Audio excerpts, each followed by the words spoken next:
come to Venezuela. Come and see from the first hand what is socialism. Come and see. Let's come and visit us. Socialism doesn't work, it never been worked, and it never will work. Hey everyone, on today's podcast, I'm going to bring you a special interview with a good friend of mine who happens to have grown up in Venezuela.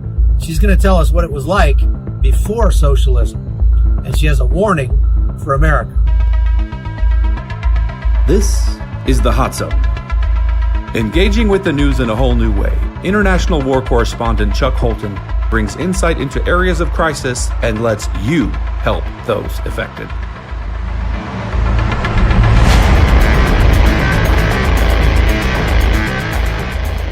Yeah, well, I'm on the road, as you can see, doing my podcast, kind of a la Matt Walsh. You know, he always does his in his car. So anyway, on this episode, I want to bring you an interview I did the other day. I went out to eat with my good friend Laila Proenza. She grew up in Venezuela, and she just is so sad about what's happened to her country. And I wanted to get her to tell us a little bit about what Venezuela was like before Hugo Chavez turned it to socialism. And I think she has some very poignant things and a very good warning for our country as well. Take a listen. Did you grow up in Venezuela? Yes. Okay, so tell me you grew up in Venezuela and tell me what it was like. Okay. Well, the Venezuela, you know, it was a free country, completely free. It was a happy country. It was a friendly country. You know, people everywhere, you know, say hello and talk to you like, you know, they know you from ever. And they talk to you like your family all the time. And for example, if you went to the bank and you were in the line waiting for your turn to go to the cashier, and the people in front was, you know, start talking to you like nothing. And, you know, you end the conversation like, you know, from all the time, like some kind of brotherhood that you can feel like family. Another example. Was it safe? Yes, of course. Tell me about that. Oh, you can go everywhere.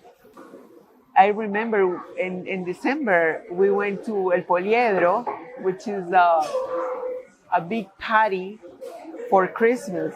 We have our music for Christmas, which is called Gaida. And, you know, we going there most every December, and it was full of people. And, you know, it wasn't robberies. It wasn't kidnapping. No, nobody was kidnapped.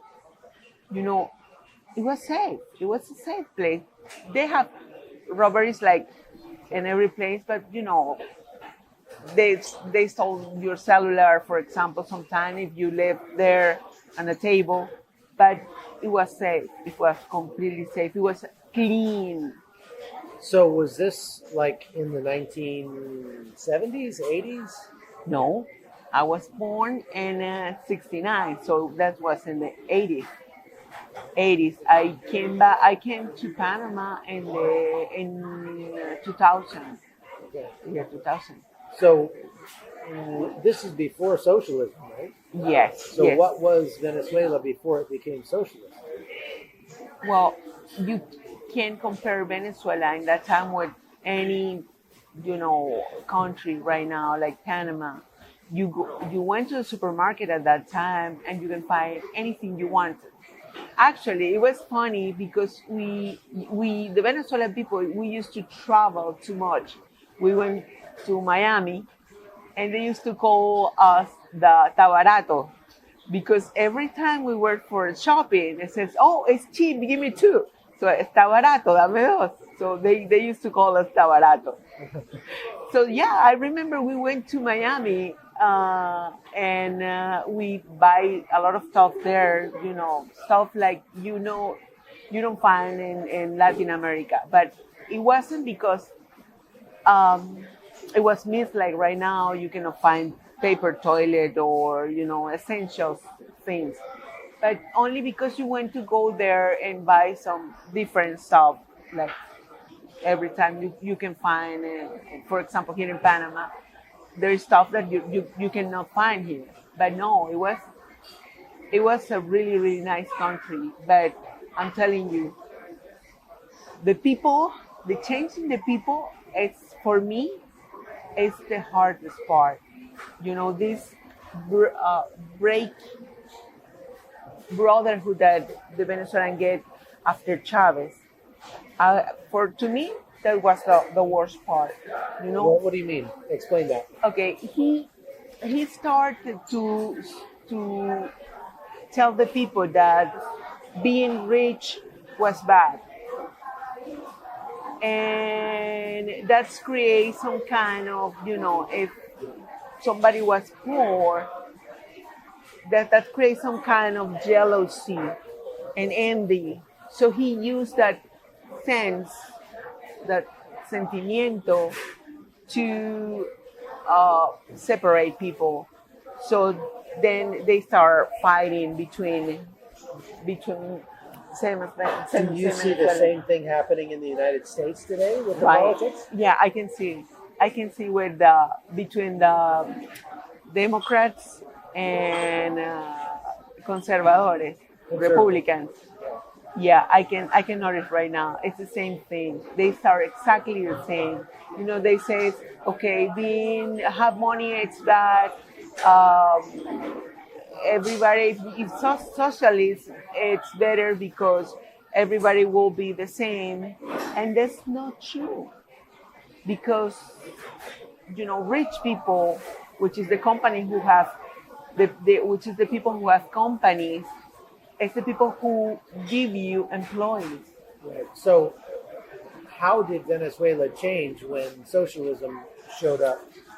I'm just kidding. When socialism came to Venezuela, how did Venezuela change? Well, the starting part by the companies, everything was closed because the government took, Control. in charge. Yeah, they took control of every company. So we cannot produce anything because everything was closed. We have no money. We have no materia prima to do anything.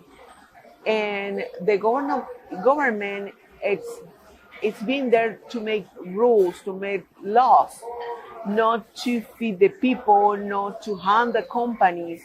That's not her role as government. And were you there when Chavez took over? Well, yeah, I was the first year there, and yeah, you can see him. For example, you can see videos when he says, "Okay, and this building, who's this building? Oh no, this building is it's a company for corn meal to make arepas, for example." And he says, "Okay, expropiate is take control of this, and kick the people, kick the owners out without any kind of payment or anything." And time after that, those companies close because if you cannot people that have the knowledge to handle company, that company cannot work. Yeah, and not only the knowledge, but the reason. I mean, if it's my company, I have a reason to keep it going. But if the government takes it away, why should I care? You can see all these building alone and broken and downs because nothing is working right now. Right. And nobody wants. It's not because the Venezuelan are people worker. Venezuelan are They're hard workers. hard workers people, but if they don't have the warranty that, okay, I'm going to build this building and this building I can work in that, I won't do anything because I don't have warranty that all my job, all my money that I invest in that, I will have some kind of return. It's not incentive to do that. So when you see what has happened to Venezuela now, how does it make you feel? Sad, really sad, and angry, angry because you don't do anything. You can even speak about it. If you speak bad or you put your opinion and says, okay, this is not good, you can go to the jail because You of still that. have family there. Yeah. What does your family say that it's like? Well, let me tell you, I have a cousin that he was killed because he said he started, giving chats and talking about the government, and he was killed. And Was he killed by the government? well, Or by the no, colectivos? suddenly he was killed. He apparently they found him dead, and they says he shot himself twice with a gun in his right arm, and he was left arm. He was left-handed. So yes, Yeah. so we So cannot. he committed suicide by shooting himself twice. With the right hand, and he was left-handed. So, and he was like 24 years old. He was a little kid. Your uncle was kidnapped. Tell me about that. Well, my brother and my father was kidnapped. Yes, they kidnapped. First, they kidnapped my little brother and they asked for a ransom. And when my father and my older brother went to pay the ransom, they took both, and they asked for X quantity of money. And well, we are farmers. We don't have so much money to cash. Everything you have, it's in cows or farm and we borrow some money, and we found X quantity of money, so much less that they were asking. And well, my brother talked to the boss. Kidnappers. Yes, and he says, okay, that's all the money we have. If you want, accept or not, kill us, because they were like 1 month there, and they were desperate, closed in a small room. My father had got pneumonia. So it was a really, really, really, really tough time for us. Now you talk to people who. Oh, do you remember how much a dollar was worth in bolivars when you were living there? $4.30, and then it was $7.50. So $4. $4. No, $4 bolivars to $1. And right now it's like almost $4,000. 4,000? No, 4 million. Wow. It's now 4 million bolivars to the Wow. dollar. Wow. I was just there.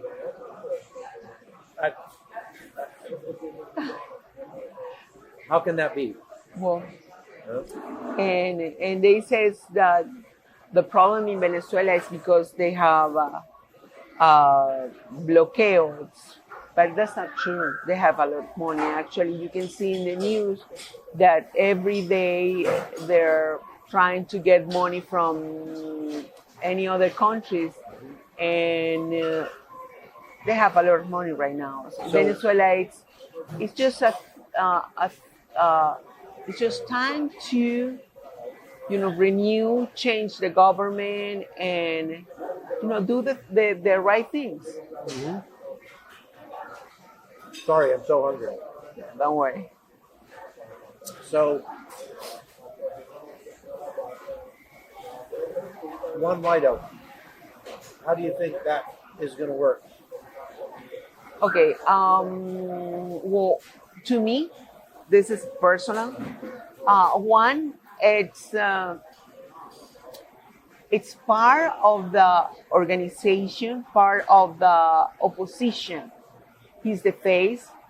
But to me, personally, Leopoldo Lopez is behind, and Enrique Capriles, and a lot of people, it's behind helping him. This guy, he's a really, he looks like a really good guy. And, well, he's offering the solution that we really need right now. He says he have 3 steps. First, it's let's Maduro and his people quit and left the country. I don't know, something should happen. But it's not only Maduro. It's the colectivos, it's the narcotráfico, the drug dealers. It's everything that you can see in the news that is happening there. If you had a message for Americans about socialism, what would it be? Come to Venezuela. Come and see from the first hand what is socialism. Come and see. Let's come and visit us. Socialism doesn't work. It never been worked, and it never will work. That dream that everybody will be the same, that's impossible. And it's not me who's saying, it's the history. Read a little bit, learn a little bit, check the countries who's been trying to implant socialism in their own countries. It doesn't work. You need somebody to hire you. You need, everybody it's different, and everybody has his own skills. Some people was born to be leader or own a country, and some people being, born to be driver or football player. Everybody, we're different. We're not the same. We're. But it also, I think, kind of removes God from the equation. Socialism does. Yes, that's the other part. If socialism takes everything I own, if they own the fruits of my labor, then what do I have to tithe with? What do I have to give to God? Nothing. Because the government takes it all. And takes your, how do you say, creencia? My creation. Takes my creativity. Yeah. And they take you, for example, we, the believers, we have faith in God. We know that when we pass away, somebody will be waiting for us. And that's my free way to think. And socialism is trying to take out this kind of, they want you to think the way they want it. So I'm asking you, if you are a hard worker, do you have the right to go to a restaurant? Of course you have. You can do whatever you want with your money. That's the freedom that the capitalism give you, not the socialism. The Hot Zone is produced by Amy Holton and Livefire Media. Copyright 2019.